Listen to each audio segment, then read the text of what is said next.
Greetings, YouTubians, and welcome back to Wayne's Sharp World, where today we're taking a look at a budget knife that I don't know how this happened, because there's not many budget knives that get past this table without me getting my hands on it, especially ones that are this good. But this is one of them, and it's not a brand that you may suspect right off the bat. It's not Kaiser, it's not Vosteed, it's not Civivi. Yeah, it's Kubey. This here is the Kubey Koas, or KU122, and it has really surprised me. Now, I don't know how many other reviews there are of this out there, but it's one to where I just bought this on my own. I haven't heard from Kubey in a while. I don't know what's going on with them, but I don't have time to keep up with all the manufacturers that have sent me stuff in the past, and I was just kind of browsing on Amazon one day, and I was looking at knives, and I thought, yeah, this looks different. I'm usually not a fan of spear point blades, but this one just kind of grabbed my attention with the rest of the design of it.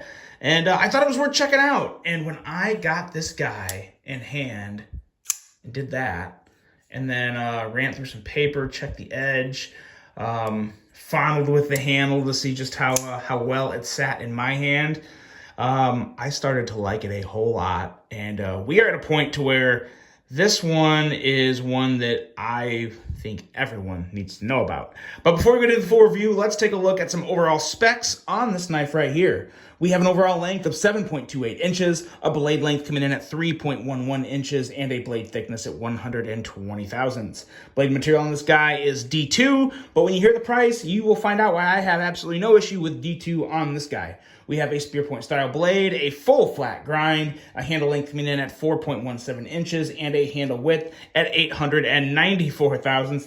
This is the width. This is the thickness. The thickness is 520 thousandths. We have G10 handle material with a liner locking mechanism. We have a user of a right or left hand tip-up carry, a weight at 3.28 ounces, and a price at anywhere from $39 to $49. So again, while D2 is not my favorite steel, for $39 to $49 and a knife this good, I'm not going to complain. I have very little issue with it. It's fine with me. Let's take a look at some size comparisons and compare it with some other popular EDC knives in this range. We've got your Civivi Elementum. I feel like it's kind of maybe losing its appeal with all the button locks and new designs, but it's still a good one. We have the Vosteed Raccoon here, which may measure up a little better. It's actually right in between the Raccoon and the Elementum in terms of length. So pretty good comparisons there.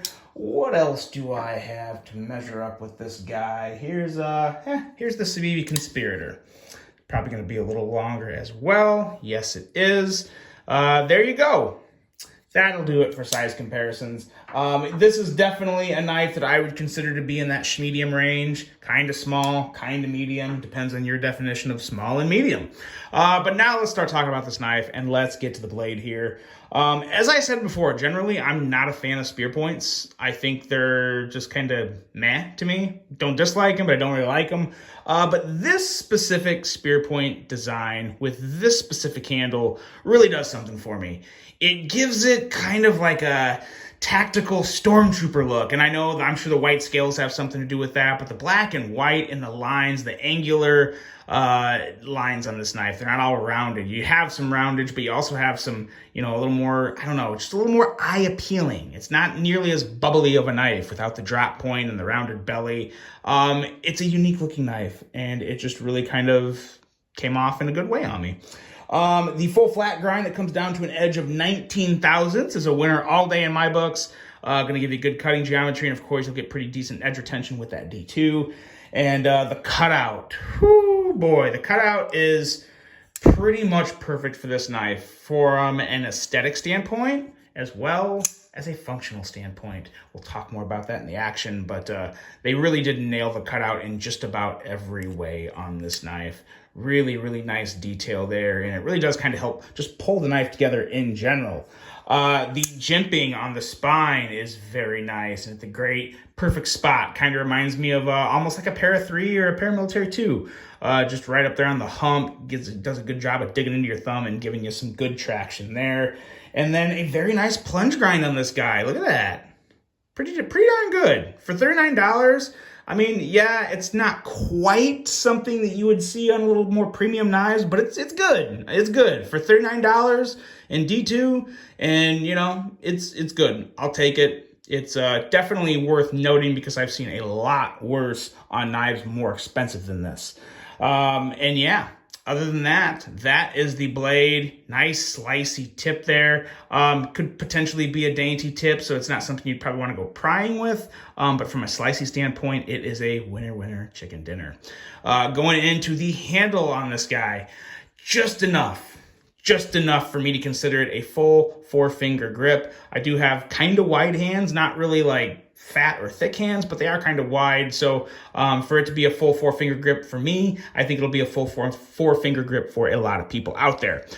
This does have a little bit extra bit of thickness at 520 thousandths, which you do feel, which is nice. I think that's one of the things that makes this feel a little better than some other budget knives in my hand, because it's a very good combination of thickness and width. Liner lock access on this is just fantastic. It really is. It's, you know, any more, you may be seeing too much of the liner, any less, and you'd really have to dig your thumb in there. So a really good job with that. And overall, just a very solid handle. I like the white. We'll see. I'm sure it'll probably get dirty as I carry it more. That's the one knack that I have on white G10. But the huge positive G10 is you can color this anything you want, and the color is going to look really, really good with that white background. So that's a huge positive to white G10. And then if you don't want to color it, you still have that badass, you know, stormtrooper look, which is really cool. So I like that a whole lot. I also like where they put the Kubi logo. I still think it's probably too big. I think they could have dimmed it down by maybe like 20 or 30%, and it would look even better, but I still like the placement of it. It's off the blade. Really good job on the placement of the branding there. And then this clip. Pretty nice clip. Enough room to get through the hem without getting caught on your pants. No hot spots, and obviously with the black and white colorway, it looks pretty good. No real issue with the clip on this one. So pretty solid from blade to handle, and the action is really just what pulls this all together. And I will be honest, I think for me anyway, could I use my thumb to deploy this? Yeah, you could. The detent, yeah, okay. So I don't want to make it sound too bad. But you guys got to remember, I'm a middle finger flicker first, especially with a cutout like this. This is, from my perspective, in my opinion, this is the only way to deploy this knife because it's so good. Very, very nice detent for the middle finger flick. Just enough to give some good resistance and a good thwack and pop, and that blade fly out real good. So that's fine for me. That's all I would ever do. But if you are a thumb flicker, you can do it. You really can do it. And a lot of it has to do with the angle of the cutout there. It's really flush with your thumb, and how your thumb, with the direction your thumb goes, is basically straight up. And then you also have kind of like a little plunge area there to where it just helps kind of get that good little bite to pop the blade out. And you don't need any wrist to do it either. No wrist is needed on this knife, whether you're middle finger flicking or whether you are thumb flicking. So good to go there. It's just a winner, guys. It is a fantastic knife. I don't know how it took this long for me to get it on the channel, but whenever I get a knife this good, I don't care if it's 10 years old or brand new, it's going to be featured on this channel. And this definitely needed the Showtime and the Wayne Sharp World Love, because it is a very, very good one.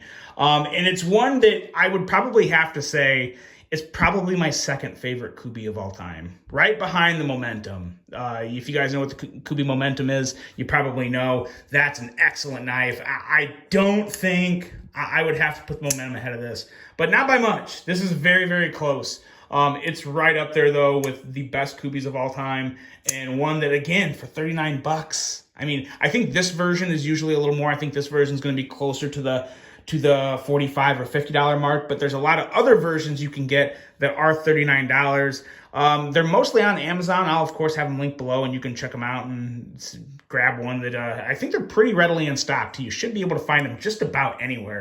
But just a fantastic offering from Kubi. One of the best ones out there. Let me know what you guys think of this one. I'm sure there's been a lot of people out there that have probably checked this one out. If you're on the fence and you have some extra cash to throw around, this would be a great knife to check out. I really do enjoy it, and it's one that's going to stick around in my collection because it's good enough to make an all-time EDC budget knife list, in my opinion. That's how much I like this. The Kubey Kowas KU122. Guys, let me know what you think of this one. Really hope you guys enjoyed this. Hope you have a great rest of your day, and until the next one, I'm out.